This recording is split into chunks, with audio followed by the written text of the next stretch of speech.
आज हम लोग पढ़ेंगे वो फैक्टर्स जो रेट ऑफ रिएक्शन को इन्फ्लुएंस करते हैं। सबसे पहले है कंसंट्रेशन ऑफ रिएक्टेंट्स। दूसरा फैक्टर जो हम पढ़ने जा रहे हैं वो है नेचर ऑफ रिएक्टेंट्स। तीसरा बेटा टेम्परेचर। चौथा रेडिएशन। पांचवा कैटलिस्ट। और six pressure of gases reactants या प्रोडक्ट्स। अगर बेटा हमारे जो रिएक्टेंट्स हैं वो गैस हैं तो उस केस में कंसंट्रेशन के बदले में हम लोग प्रेशर पढ़ेंगे। इन फैक्टर्स को हम लोग एक एक करके एक्सप्लेन करेंगे, लेकिन सबसे पहले आपने ध्यान यहां पर ये रखना है कि हम लोग रिएक्टेंट को या रिएक्टेंट्स को कन्वर्ट करना चाहते हैं इनटू प्रोडक्ट्स। रिएक्टेंट्स को प्रोडक्ट्स में कन्वर्ट करने के लिए सबसे इंपॉर्टेंट फैक्टर जो है वो है उनके बीच में कोलिजन होना।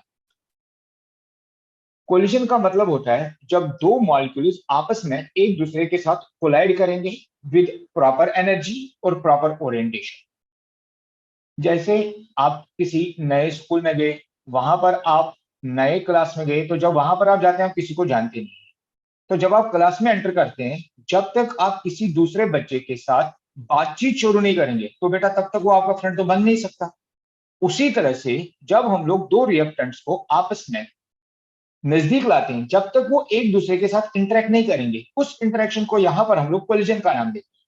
तो जब वो एक दूसरे के साथ कोलाइड करेंगे और उनमें आपस में उनके वाइब्स मिलेंगे, उनकी केमिस्ट्री बनेगी, तो ही वो आपस में फ्रेंड्स हो सकते हैं। लेकिन सबसे पहला काम है फ्रेंडशिप बनाने के लिए दो लोगों को आपस में इंटरेक्ट करना पड़ेगा। तो सेम इज ओवर हियर। किसी भी रिएक्शन में तभी केमिकल रिएक्शन हो सकते हैं सबसे पहले जब वहां पर जो रिएक्टेंट्स हैं वो कोलाइड करेंगे। लेकिन साथ में आगे जाके हम लोग पढ़ेंगे कि जितने भी कोलिजन होते हैं उसमें से सिर्फ 2% बेटा सक्सेसफुल होते हैं इन काजिंग रिएक्शन। 98% कोलिजन ऐसे होते हैं जहां पर रिएक्शन होती नहीं है। क्यों? क्योंकि मोस्ट ऑफ द केसेस में दो चीजें होती हैं किसी भी रिएक्शन के होने के लिए, कोलिजन के लिए। नंबर वन, उनमें प्रॉपर बेटा एनर्जी होनी चाहिए। दूसरा, प्रॉपर एनर्जी के साथ साथ उनमें प्रॉपर ओरिएंटेशन भी होनी चाहिए। अगर मॉलिक्यूल्स की प्रॉपर एनर्जी है, प्रॉपर ओरिएंटेशन है, तो ही रिएक्शन पॉसिबल है। अगर एनर्जी है, ओरिएंटेशन नहीं है, तो रिएक्शन नहीं होगी। ओरिएंटेशन है लेकिन एनर्जी नहीं है, तब भी बेटा रिएक्शन पॉसिबल नहीं है। तो लेकिन सबसे पहला काज है कि कोलिजन। अब हमने देखना है कि जितने भी फैक्टर्स हमने यहां देखे, कैसे बेटा हम लोग कोलिजन को बढ़ा सकते हैं, और जितने ज्यादा कोलिजन होंगे उतने चांसेस ऑफ रिएक्शन ज्यादा है। हाँ, नो डाउट, ये दोनों चीजें आपने याद रखनी है। ये दोनों चीजों के साथ दैट इज प्रॉपर एनर्जी और प्रॉपर ओरिएंटेशन, इनको आगे जाके हम लोग नाम देते हैं इफेक्टिव कोलिजन्स। इफेक्टिव कोलिजन्स वो कोलिजन्स होते हैं जो बेसिकली रिएक्शन को काज करते हैं, और उनका कितना परसेंटेज होता है? अप्रोक्सीमेटली 2%। अब जब बेटा हम लोग सबसे पहला फैक्टर देखेंगे जिसको हम लोग कहते हैं कंसेंट्रेशन। जैसे जैसे रिएक्शन होती है तो कंसेंट्रेशन ऑफ रिएक्टेंट जो होते हैं वो बेटा डिक्रीज होना शुरू हो जाती है, यानी कि नंबर ऑफ रिएक्टिंग मॉलिक्यूल्स कम। अगर नंबर ऑफ रिएक्टिंग मॉलिक्यूल्स कम हो गए तो चांसेस ऑफ कोलिजन बेटा कम हो जाएंगे, और अगर कोलिजन ही कम हो गए तो ऑटोमेटिकली रिएक्शन की रेट जो है वो स्लो हो जाएंगी। इसलिए अगर हमने कंसेंट्रेशन बढ़ाई तो बेटा रेट ऑफ रिएक्शन बढ़ जाएगी। रेट ऑफ रिएक्शन क्यों बढ़ेगी? क्योंकि नंबर ऑफ इफेक्टिव कोलिजन्स बढ़ी। दूसरी बात, दूसरा फैक्टर है बेटा nature of reactants. Nature of reactants का मतलब होता है कि उनका फिजिकल नेचर क्या है और उनका केमिकल नेचर क्या है। जनरली हमने देखा है कि जो लिक्विड्स और गैसेस हैं उनकी रिएक्शन बहुत फास्ट होती है। ये फास्ट रिएक्शंस उसकी इसीलिए होती हैं क्योंकि वहां पर मिक्सिंग बेटा इजीली पॉसिबल है। मिक्सिंग का मतलब कोलिजन इजीली पॉसिबल है। जितने ज्यादा कोलिजन हो जाएंगे उतनी ज्यादा रिएक्शन पॉसिबल है। लेकिन इन केस ऑफ सॉलिड्स जो मिक्सिंग है वो प्रॉपर नहीं होती है। अगर बेटा मिक्सिंग प्रॉपर नहीं है तो उसका मतलब उनमें नंबर ऑफ इफेक्टिव कोलिजन कम। जहां पर भी नंबर ऑफ इफेक्टिव कोलिजन कम, वहां पर रेट ऑफ रिएक्शन कम। Now we come to the third, that is temperature. तो टेम्परेचर क्या करता है? अगर हमारे पास मॉलिक्यूल्स होंगे तो जैसे बेटा हम लोग टेम्परेचर को इंक्रीज करते हैं तो काइनेटिक एनर्जी इंक्रीज हो जाएगी। काइनेटिक एनर्जी का मतलब मोशन। अगर दो मॉलिक्यूल्स दूर हैं, अगर ये बहुत स्लो स्पीड से मूव करें तो बेटा उनका कोलिजन स्लोली होगा। लेकिन अब इन्हीं मॉलिक्यूल्स में अगर हम लोग काइनेटिक एनर्जी बढ़ा देते हैं, इनकी टेम्परेचर बढ़ा देते हैं, तो कोलिजन के चांसेस बहुत जल्दी हो जाएंगे। जितना जल्दी कोलिजन हो जाएंगे उतना जल्दी रिएक्शन के चांसेस हैं। इसीलिए जितना जितना टेम्परेचर बढ़ाएंगे उतने उतने ज्यादा कोलिजन होंगे, और जितने ज्यादा कोलिजन होंगे उतनी रेट ऑफ रिएक्शन बेटा बढ़ जाएगी। Now third, radiation. बहुत सारी रिएक्शन नेचर में ऐसी हैं जो बेटा लाइट के बिना नहीं होती है। द बेस्ट नोन एग्जांपल जो है इसकी, वो फोटोसिंथेसिस है। हमारे पास कितना भी कार्बन डाइऑक्साइड क्यों ना हो, हमारे पास कितना भी वाटर क्यों ना हो, हमारे पास कितना भी क्लोरोफिल क्यों ना हो, लेकिन जब तक लाइट नहीं होगी तो बेटा वहां पर फोटोसिंथेसिस नहीं होती है। उसी तरह से हाइड्रोजन और क्लोरीन आपस में रिएक्ट करते हैं इन प्रेजेंस ऑफ लाइट। ऐसी रिएक्शंस जो रेडिएशन की प्रेजेंस में होती है, ऐसी रिएक्शंस को हम लोग स्पेशल नेम देते हैं। ऐसी रिएक्शंस को बेटा हम लोग फोटोकेमिकल रिएक्शंस कहते हैं। इन फोटोकेमिकल रिएक्शंस में जो प्रॉपर एनर्जी चाहिए मॉलिक्यूल को, वो प्रॉपर एनर्जी बेटा आती है रेडिएशन से। तो रेडिएशन जो कि फॉर्म ऑफ एनर्जी है, वो मॉलिक्यूल्स की एनर्जी बढ़ा देती है, और जब उनकी एनर्जी बढ़ेगी यानी कि उनकी काइनेटिक एनर्जी बढ़ेगी तो उनके कोलिजन ज्यादा हो जाएंगे। जितने ज्यादा कोलिजन हो जाएंगे उतनी रेट ऑफ रिएक्शन फास्ट हो जाएगी। अब जब भी हम लोग ये फैक्टर्स एक्सप्लेन करते हैं तो वन मोर फैक्टर जो है वो है बेटा कैटलिस्ट। यहां पर कैटलिस्ट को हम लोग एक्सप्लेन करेंगे। जनरली क्या होता है, जो ये रिएक्टेंट होता है, जब हम इसको कन्वर्ट करना चाहते हैं इनटू द प्रोडक्ट, डायरेक्टली बेटा जो रिएक्टेंट है वो प्रोडक्ट में नहीं जाता। ये पहले एक अननोन स्टेट जिसको हम लोग एक्स से रिप्रेजेंट करेंगे उसके पास जाता है, और उस अननोन स्टेट से ये प्रोडक्ट में चला जाता है। जो ये अननोन स्टेट हम लोग रिप्रेजेंट करते हैं इसको बेटा हम लोग ट्रांजिशन स्टेट कहते हैं, या इसको हम लोग एक्टिवेटेड कॉम्प्लेक्स कहते हैं। अगर हम लोग इसको ग्राफिकली रिप्रेजेंट करना चाहेंगे, यहां पर हम लोग टाइम कोऑर्डिनेट लेंगे एक्स एक्सिस पर, और वाई एक्सिस पर बेटा हम लोग एनर्जी लेंगे।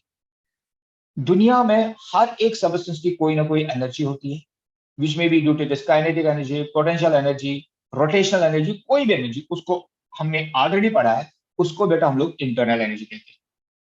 चलो हम लोग कंसिडर करते हैं कि रिएक्टेंट्स की इतनी सारी इंटरनल एनर्जी है। ये हमारा रिएक्टेंट है, इसकी इंटरनल एनर्जी है। तो उसके बाद यहां पर हम लोग, ये रिएक्टेंट हमारा है, इस रिएक्टेंट को हमने प्रोडक्ट में कन्वर्ट करना है। तो अगर प्रोडक्ट में कन्वर्ट करना है तो प्रोडक्ट की एनर्जी रिएक्टेंट से अलग होगी। हम लोग यहां कंसिडर करते हैं कि प्रोडक्ट की एनर्जी कम है as compare to the reactant, क्योंकि यहां से अगर हम लोग एक लाइन ड्रा करेंगे ऑन एनर्जी एक्सेस, ये प्रोडक्ट की एनर्जी आएगी, और यहां पर अगर देखेंगे ये एनर्जी ऑफ रिएक्टेंट बनेगी, ये बेटा एनर्जी ऑफ प्रोडक्ट बनेगी। तो हमने प्रोडक्ट की एनर्जी यहां मान के चले हम लोग कि वो रिएक्टेंट से कम। अब हमने कहा कि यहां पर बेटा रिएक्टेंट जो है वो डायरेक्टली प्रोडक्ट में जाता नहीं है, वो एक अननोन स्टेट में जाता है जिसकी एनर्जी रिएक्टेंट से भी ज्यादा है और जिसकी एनर्जी बेटा प्रोडक्ट से भी ज्यादा है। तो वो स्टेट हम लोग इंटरमीडिएट मान लेते हैं, और वो यहां पर, इसको हम लोग ट्रांजिशन स्टेट कहेंगे। अब इस रिएक्टेंट को ट्रांजिशन स्टेट में जाने के लिए एनर्जी चाहिए। इसके पास जो अपनी एनर्जी है, जिसको हम लोग एनर्जी ऑफ रिएक्टेंट कहते हैं, that is this much of energy, इसको इंटरनल एनर्जी कहेंगे। लेकिन यहां तक जाने के लिए जो एनर्जी इसको चाहिए, उस एनर्जी को बेटा हम लोग एक्टिवेशन एनर्जी कहते हैं। जो ये एक्टिवेशन एनर्जी है, ये बेटा हीट के फॉर्म में आ सकती है, ये हम लोग इसको इलेक्ट्रिसिटी के फॉर्म में दे सकते हैं, ये इसका हम लोग टेम्परेचर इंक्रीज कर सकते हैं। देयर आर डिफरेंट वेज जिससे हम लोग एक्टिवेशन एनर्जी बढ़ा सकते हैं। तो यहां से जब हम लोग इसकी एनर्जी बढ़ाएंगे, so it will move and will move towards the transition state. जब तक बेटा ये ट्रांजिशन स्टेट में नहीं जाएगा तब तक ये प्रोडक्ट नहीं बनाएगा। तो जो ये एनर्जी हमने इसको यहां पर प्रोड्यूस की, इस एनर्जी को बेटा हम लोग एनर्जी ऑफ एक्टिवेशन कहते हैं। अब एनर्जी जब यहां से पहुंचा है ट्रांजिशन, तो ट्रांजिशन स्टेट के बाद ये डिकम्पोज होके डायरेक्टली बेटा प्रोडक्ट में चला जाता है। क्योंकि प्रोडक्ट की एनर्जी कम है, इसलिए बेटा रिएक्टेंट डायरेक्टली ट्रांजिशन स्टेट से प्रोडक्ट में आ जाता है। क्योंकि हमने पढ़ा है जो स्टेबिलिटी है, वो आपने याद रखना, वो इनवर्सली प्रोपोर्शनल टू एनर्जी होता है। तो यहां पर इस ट्रांजिशन स्टेट के पास दो ऑप्शन थे, वो रिएक्टेंट में वापस चला जाता या बेटा प्रोडक्ट में चला जाता। लेकिन क्योंकि प्रोडक्ट की एनर्जी कम है, इसलिए उसकी स्टेबिलिटी ज्यादा है, and everything in this world tries to be more stable. इसलिए जो ये यहाँ पर रिएक्टेंट है ट्रांजिशन में, वो बेटा रिएक्टेंट की साइड में नहीं जाता बल्कि प्रोडक्ट साइड में चला जाता है। So this is the normal course of A reaction. और ये हम लोग मान के चलते हैं, ये तब हमने की जब हमने कैटलिस्ट यूज नहीं किया था। तो this is without a catalyst. अब हमारे कैटलिस्ट का काम क्या है? एक कैटलिस्ट बेटा एक अल्टरनेट पाथ प्रोवाइड कर देता है जिसमें जो ये ट्रांजिशन स्टेट की एनर्जी होती है वो कम होती है as compare to that of without catalyst. इसलिए वो इस ट्रांजिशन स्टेट की एनर्जी को बेटा कम कर लेता है। तो मान लो अब ये ट्रांजिशन स्टेट यहाँ है, अब रिएक्टेंट को अगर प्रोडक्ट में जाना है उसने तो ट्रांजिशन स्टेट के थ्रू ही जाना, तो यहां से बेटा वो यहां जाएगा and then will move to the transition state, और ट्रांजिशन स्टेट से again it will move to the product. अब भी बेटा इसको एनर्जी चाहिए यहां रिएक्टेंट से ट्रांजिशन स्टेट में पहुंचने के लिए, तो this is called as energy of activation. अब जो ये एनर्जी ऑफ एक्टिवेशन है ये तब है जब हमने कैटलिस्ट यूज किया, तो इस रिएक्शन को हम लोग लिखेंगे कैटालाइज्ड रिएक्शन। तो हम लोग यहां ग्राफ से देख सकते हैं कि कैटालाइज्ड रिएक्शन में एनर्जी ऑफ एक्टिवेशन कम चाहिए, और अगर एनर्जी ऑफ एक्टिवेशन कम चाहिए तो उसका मतलब हुआ ज्यादा मॉलिक्यूल्स ऐसे होंगे जो ट्रांजिशन स्टेट में पहुंचेंगे, और ट्रांजिशन स्टेट से बेटा वो प्रोडक्ट में। तो एक कैटलिस्ट का यही काम होता है, वो एक अल्टरनेट पाथ प्रोवाइड कर देता है जिसमें वो एनर्जी ऑफ ट्रांजिशन स्टेट को बेटा कम कर लेता है। नेक्स्ट जो है फैक्टर वो है बेटा surface area of the reactant. आपने बहुत बार देखा होगा घर में, जब हम लोग गर्मियों में बेटा नींबू पानी बनाते हैं, तो वहां पर नींबू पानी बनाते समय अगर हम लोग चीनी को पानी में डालते हैं तो वो बेटा इजीली डिसॉल्व नहीं होता, तो उसके कंपैरिजन में अगर हम लोग उसी चीज को पाउडर फॉर्म में यूज करें तो वो बहुत जल्दी डिसॉल्व हो जाता है। ये इसलिए होता है क्योंकि जब वो पाउडर फॉर्म में हो जाता है तो उसके सरफेस बढ़ जाती है, तो जो वाटर के साथ वो इंटरेक्शन है वो बढ़ जाती है, यानी कि उसके कोलिजन बेटा वाटर के साथ बढ़ जाएंगे, क्योंकि छोटे छोटे पीसेज जो है वो ज्यादा इंटरेक्ट करेंगे, ज्यादा कोलाइड करेंगे वाटर के साथ एज कंपेयर टू द बड़े पीसेस।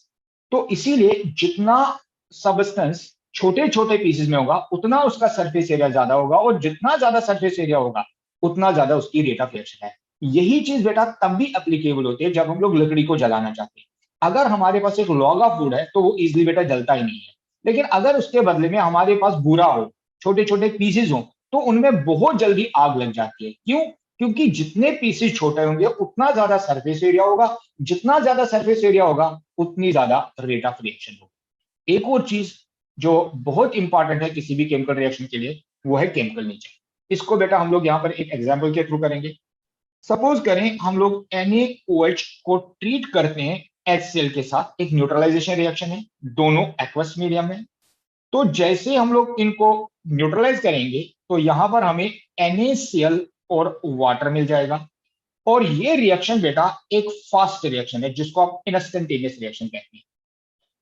लेकिन इसके कंपैरिजन में हम लोग अगर इसी सोडियम हाइड्रोक्साइड को यूज करें एसिटिक एसिड के साथ एक्वस, तो यहां पर जो कंपाउंड मिल जाता है that is CH3COO aqueous plus water. ये भी बेटा न्यूट्रलाइजेशन रिएक्शन है और दूसरी वाली भी न्यूट्रलाइजेशन रिएक्शन है।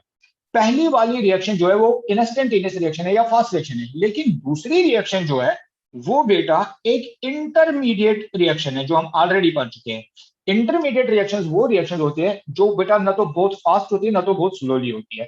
तो लेकिन ऑल दो दोनों की दोनों न्यूट्रलाइजेशन रिएक्शंस है, लेकिन फिर भी एक बहुत फास्ट है दूसरी बहुत स्लो है या दूसरी इंटरमीडिएट है। ये इसलिए होता है क्योंकि जो नेचर ऑफ केमिकल्स है वो अलग है। पहले केस में जो NaOH है वो एक स्ट्रॉन्ग इलेक्ट्रोलाइट है, और HCl भी एक स्ट्रॉन्ग इलेक्ट्रोलाइट है, और स्ट्रॉन्ग इलेक्ट्रोलाइट वो इलेक्ट्रोलाइट है जो 100% आयोनाइज होता है। 100% आयोनाइज का मतलब होता है ज्यादा आयंस, ज्यादा आयंस का मतलब ज्यादा इंटरेक्शन, और इसलिए ज्यादा कोलिजन का मतलब रिएक्शन बेटा फास्ट। सेकंड केस में जो NaOH है वो तो स्ट्रॉन्ग इलेक्ट्रोलाइट है, उसके तो आयंस बने, लेकिन बेटा जो एसिटिक एसिड है वो एक वीक इलेक्ट्रोलाइट है। तो वीक इलेक्ट्रोलाइट का मतलब होता है जिसकी डिसोसिएशन कम हो, जनरली बेटा 5%। इसका मतलब होता है एसिटिक एसिड के सिर्फ 5% आयंस हैं, जबकि सोडियम हाइड्रोक्साइड और HCl के 100% आयनाइजेशन है। तो उसके कंपैरिजन में जो 100 आयंस है उनकी रेट ऑफ रिएक्शन फास्ट होगी क्योंकि कोलिजन ज्यादा होंगे, लेकिन जो 5% आयंस होंगे उनका कोलिजन रेट बेटा बहुत कम होगा। इसीलिए जो दूसरी रिएक्शन है उसको हम लोग कह सकते हैं कि दूसरी वाली रिएक्शन जो है वो पहली वाली रिएक्शन के कंपैरिजन में स्लो है, और पहली वाली रिएक्शन जो है वो बेटा फास्ट रिएक्शन है। This is how chemical nature of the reactants affect the rate of the reaction. इसके साथ जो फैक्टर्स थे वो बेटा कंप्लीट हो जाते हैं affecting the rate of the reaction.